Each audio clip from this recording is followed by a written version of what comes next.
You're listening to The Crunch with Cam Slater, right here on RCR, Reality Check Radio. Avi Yemini needs no introduction. His reputation as a fierce journalist challenging the narrative is second to none. He's here in New Zealand to launch his book From the Cancel Capital of the World. I'm very privileged to be his MC for his book launch in Auckland and Wellington, and he's with me now for a quick update about that. You've managed to get yourself through customs and immigration this time, Avi. Welcome to The Crunch. Hey, mate. Well, I did promise you guys that I was going to come no matter what they said, and here I am. I don't have much in life, but my word is everything. Yeah, so you have bucked immigration, you've bucked the police, you've fought them, you went to court, I think. You've provided a whole lot of information to them. You've got a visa. You're here now, and you're here for your book launch on Friday in Auckland and Saturday in Wellington. Absolutely. And look, we didn't even end up having to go to court because thanks to your help, and we managed to get all those documents, which as soon as I saw the internal communications, I knew there was no way they were willing to go to court. There was a big part of me that wanted to be rejected because I really did want to have Jacinda Ardern there on the stand, who opened herself up to the whole situation when she denied any interference and her government's interference. It would have been so good. How good would that have been? Me versus Jacinda. I would have been self-representing just for the bands. But here I am, and I'm so excited to see everyone in Auckland and Wellington. There's still tickets weekend available. How can they get tickets, Avi? Rebelfromthestart.com. Firstly, if you don't have the book. In fact, you can get the book there on the day, but if you don't have the book and you're not coming to the event, what are you doing? Rebelfromthestart.com. Get the book and give us a real review. So if you hate it, let us know. One thing you'll notice is no one that's actually reviewed that's given us a bad one has actually read it. So if anything, you just want to hear a good story, whether you love or hate me, I think it's a pretty decent story, rebelfromthestart.com, and you can also book in for the events on that page. Scroll down a little bit. Want to see you all there. Just want to explore a couple of little topics before you get away with your busy schedule that you've got, Avi. There's a few people out there that don't like you. You had a bit of a war with a mainstream radio host. You posted that video. That was an interesting exchange that you had. Which one are we talking about? Oh, the recent one. The recent one that you know he'd finally read your book and then decided to get you on his show. Yeah, Neil Mitchell. Look, I thought it was a decent interview. I got to give him credit where credit is due. He's willing to sit down and have the conversation, and I thought it was pretty respectful. I know people watched different parts of it and took different things away, got upset with him. I'm not upset with him. For him to come out and actually sit down and have that conversation, all props to him. I got to say, your book is a riveting read, but you have got detractors out there, and there's a couple of people out there that call you controlled opposition. Are you controlled opposition, Avi? You know, you get in behind the scenes in Davos. They're getting confused with their conspiracy theories. I'm the Jew, so I'm the controller. Rukshan is the control opposition. I am Rukshan's puppet master no matter what he says. Right. Because it's a Jewish conspiracy that controls the media, right? Yeah. It's all a conspiracy, and I'm there at the top. One thing that I always say to my Jewish friends is, if there's this conspiracy that you all control the media, how come you get such bad press? I know. We get such bad press. It's like on every level. You know what? I think I was thinking about it today. The biggest minority in the world, the most persecuted minority in the world would be conservative Jews, because everyone hates us, even those establishment Jews that the conspiracy theorists blame for everything. And like they're the kind of Jews I don't like, and they certainly don't like me either. But conservative Jews, they cop it from all angles, the far left, the far right, the Islamists. And then within the Jewish community, those same Jews that give us a bad rap, a bad name.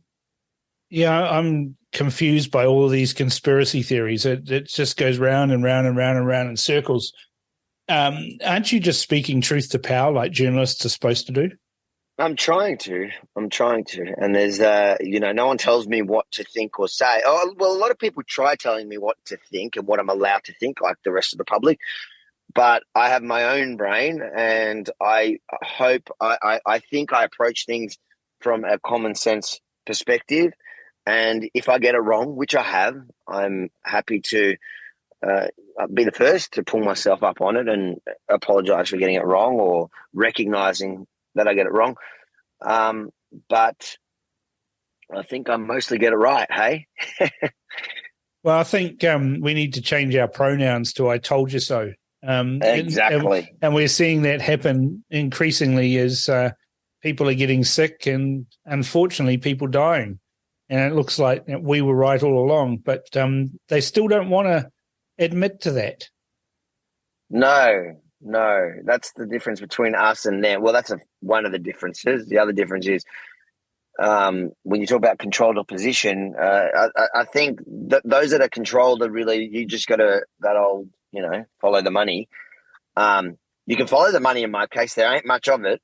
But in their cases, there's often a really big, at best, conflict of interest, at worst, controlled narrative, which is, in a lot of cases, I think is true. Bought and paid for. The media, come on, New Zealand, bought and paid for. New Zealand is the most bought and paid for place on the planet. The media itself cannot even pretend to be, fair,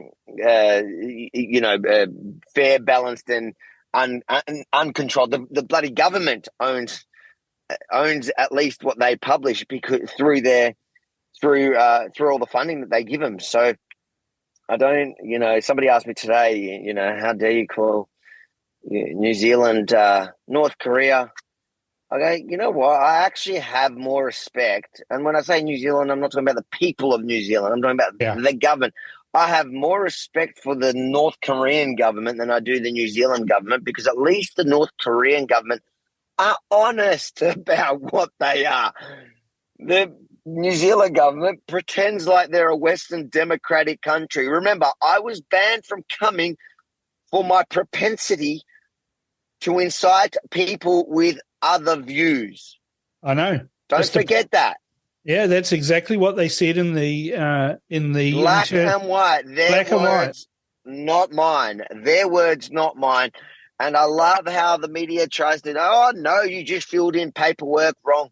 Dude, there is no paperwork when you come from Australia to New Zealand. There was suddenly paperwork for me that I filled in wrong. Never show me the wrong paperwork I filled in. Show me it. Yeah. Because what I can show you, you can't show me it because there was no paperwork. What I can show you is in black and white communications between the government, different government agencies, trying to stop me from getting there before they even knew I was coming there, based on a New Zealand Herald article saying that they had to stop me because I have a propensity to incite people with opposing views. If you're okay with that, probably don't come to the events over the weekend. Actually, I don't mind if you come. We can have a bit of a chat. Yeah. I'll bring my camera and let's talk about it. I am known for having a propensity to incite people with opposing views, so maybe you should come. So am I, Avi. So am I. The whole thing about this, though, Avi, is astonishing, because there were the police in black and white saying, we really don't want this guy to come here. Please give us an excuse to stop him. Yeah.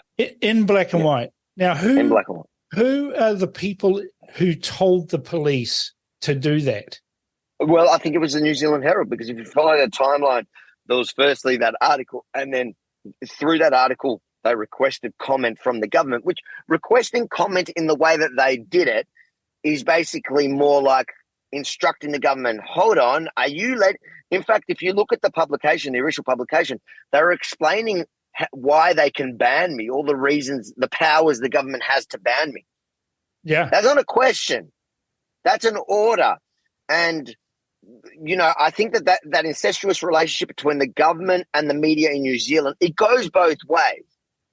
The government pays the media through all these financial incentives. They pay the media and say, hey, but you have to give us a good rap. You have to make sure to support all our crazy policies, especially through COVID. We saw that.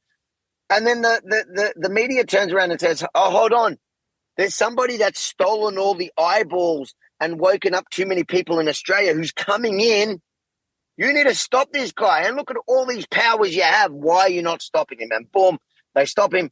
And then when it comes out that it wasn't actually the reason the government gave in the beginning, the media runs cover for him and says, no, it's all nothing to see here. Nothing. In fact, they were super quiet after that all came out. But here I am, and Cam, as a token of my appreciation for everything you did through that period, you're going to be, I don't know if it's a token of appreciation or a punishment, but you're going to be, am I allowed to say that you're going to be emceeing the two events?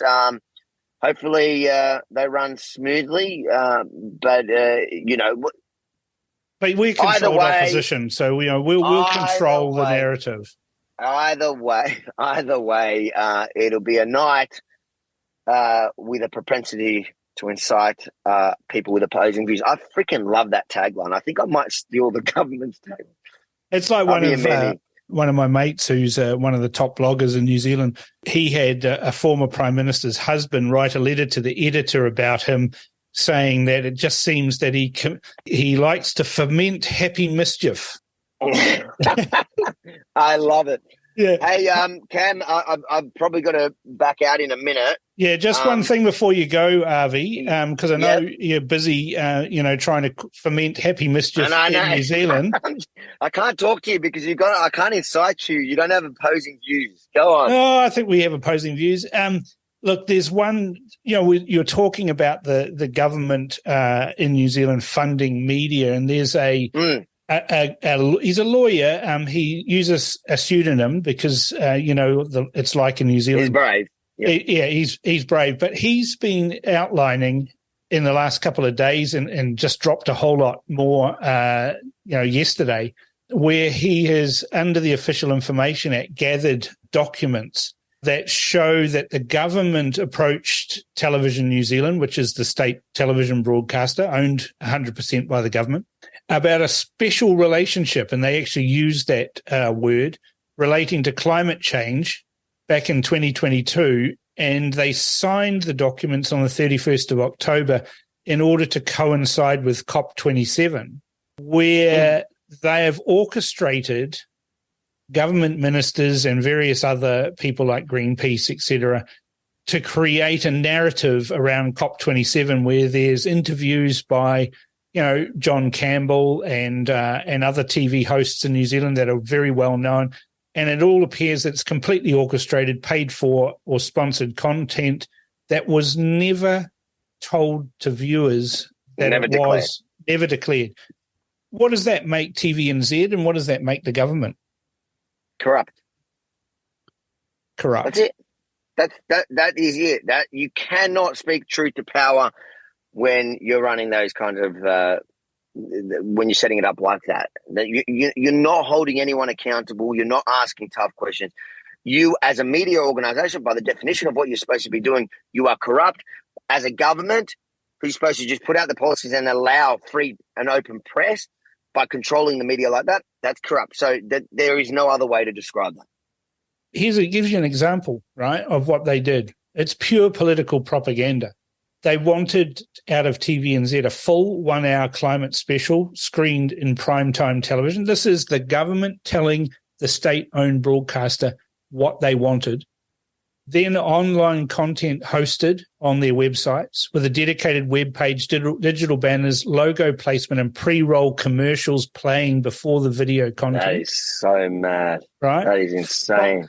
I'm even shocked for New Zealand. It gets worse. Listen to this. They want 5 onenews.co.nz articles, stories on the One News website, 5 One News social media posts on Facebook, TikTok, Instagram, and they want breakfast show integration with 5 interviews across a week on breakfast television with a large range of climate energy experts, and then a 7 Sharp interview, which is an evening current affairs show, with a climate energy ambassador, and they're going to provide all the licensed footage and talent, the rights to use all of that for anything that was created outside TVNZ, and then do joint press releases and host a climate special for 12 months on the streaming app that TVNZ has. That's what they've asked for. Yeah. And they paid $200,000 for that. Like I said to you, I called it corrupt before I knew all of that. Gosh, even I'm surprised. Even I'm shocked, and that's why it's so important for your listeners out there and anyone with half a brain to switch off the mainstream media and start listening to alternative voices. That doesn't necessarily mean you have to believe everything you hear from anyone, even if you like or dislike the person. You know what? Listen to all sides and critically think and make up your own mind. But most importantly, this weekend, Auckland, Wellington, I can't wait to see you all there. And I can't wait to see you there. And thanks for dropping me in it. As MC, I'll have to come up with some witty stories to tell. But everyone's more interested in your witty stories because it's your book that we're launching. That's all right. There's room for the both of us. Well, I am taller than you, so that's all right. You and 99.9% of the population. Thank you very much for coming on The Crunch, Avi. I will see you on Friday at the book launch, and I'm looking forward to both of us raising hell. Thank you, brother. Okay, thanks. Talking to Avi is always a case of trying to pin him down. He's like a jack-in-the-box and an Energizer bunny combined. You never know what he's going to say next. I hope you can join us tomorrow in Auckland and on Saturday in Wellington to help launch his book. And I hope you enjoyed hearing his pearls of wisdom as much as I enjoyed talking about them with him. Fill that mailbag with comments about Avi to inbox@realitycheck.radio or text to 2057. This is The Crunch with Cam Slater. Conversations with a side of controversy, right here on RCR.